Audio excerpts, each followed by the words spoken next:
एकदा एका गावात एक माणूस राहत होता. तो स्वभावाने खूप चांगला होता. तो सगळ्यांना मदत करायचा, कोणाचं वाईट कधीच करायचा नाही.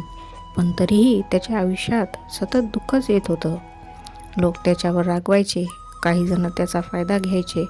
हळूहळू त्या माणसाच्या मनात एक प्रश्न वाढू लागला. मी सगळ्यांसाठी चांगलं करतो, तरी माझ्यासोबत वाईट का होतं? एक दिवस तो खूप दुःखी झाला आणि गावाबाहेर चालत गेला. रस्त्यात त्याला एक वृद्ध साधू भेटले. साधूंनी विचारलं, बाळा, एवढा उदास का दिसतोस? तो माणूस म्हणाला, मी कधीच कोणाचं वाईट केलं नाही. सगळ्यांना मदत केली, तरी लोक मला समजून का घेत नाहीत? कधी कधी वाटतं की चांगलं असण्याचा काही उपयोगच नाही. साधू काही वेळ शांत राहिले. मग त्यांनी त्याला जवळच्या शेतात नेलं. शेतात एक आंब्याचं झाड होतं.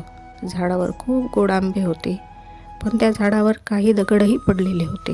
साधूंनी विचारलं, हे दगड कुणी मारले असतील? तो माणूस म्हणाला, लोकांनी आंबे तोडण्यासाठी दगड मारले असतील. साधू हसले आणि म्हणाले, बाळा, लक्षात ठेव, दगड नेहमी फळांनी भरलेल्या झाडालाच मारले जातात. कोरड्या झाडाकडे कोणी लक्षही देत नाहीत.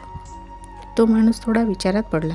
साधू म्हणाले, तू चांगला आहेस म्हणूनच लोक तुझ्याकडे येतात, कधी मदतीसाठी, कधी अपेक्षांसाठी. पण त्याचा अर्थ असा नाही की तुझा चांगुलपणा ही तुझी चूक आहे. चांगलं असणं कधीच वाया जात नाही. कधी कधी त्याचं फळ लगेच दिसत नाही, पण योग्य वेळी ते नक्की मिळतं.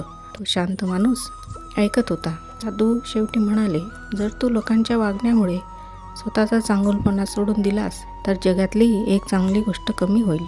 म्हणून इतर कसे वागतात यावर नाही, तर तू कसा आहेस यावर लक्ष दे. त्या दिवशी त्या माणसाच्या मनातला राग आणि दुःख हळूहळू कमी झाला. या गोष्टीतून एक धडा मिळतो. कधी कधी चांगल्या माणसांना जास्त त्रास सहन करावा लागतो, पण याचा अर्थ असा नाही की चांगुलपणा चुकीचा असतो. फळांनी भरलेल्या झाडावरच दगडं पडतात. तसंच आयुष्यात चांगल्या माणसांचीच परीक्षा जास्त घेतली जाते. पण बाळा, लक्षात ठेव, स्वामी सगळं पाहत असतात. तुझं चांगलं मन आणि तुझी प्रामाणिकता कधीच वाया जाणार नाही.